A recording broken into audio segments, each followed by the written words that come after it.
La première partie, elle est centrée sur la question du maillage institutionnel et elle permet au lecteur de découvrir l'expérience d'un dispositif d'atelier artistique pour des adolescents en voie de rupture, un groupe piscine avec l'intérêt des temps cliniques hors les murs, un témoignage sur l'associatif et puis une réflexion sur ce que la supervision apporte d'essentiel aux équipes de soins.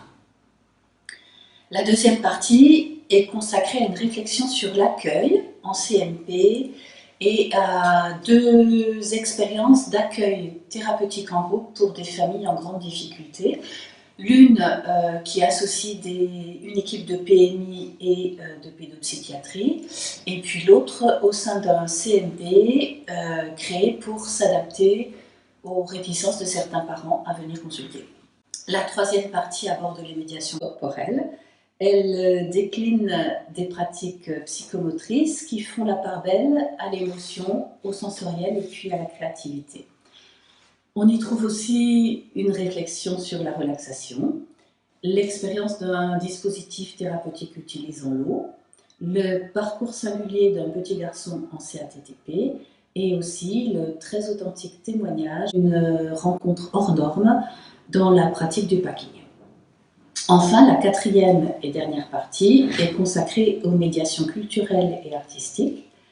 La voix, le souffle, les sonorités, du côté des patients et des soignants, ou encore l'éprouvé de l'écriture comme expression singulière dans une adresse à l'autre, sont traités à travers des dispositifs variés. Et puis aussi des réflexions sur le jeu psychodramatique, sur l'expérience d'un groupe-conte, la médiation théâtrale et les usages de la vidéo.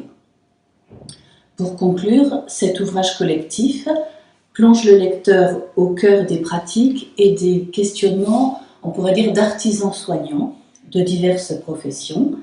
Et nous espérons qu'il pourra être utile à tout professionnel qui serait curieux de la dynamique à l'œuvre dans les pratiques cliniques à médiation, qui sont nécessairement reliées à des ancrages théoriques, à des espaces de pensée et à un cadre institutionnel.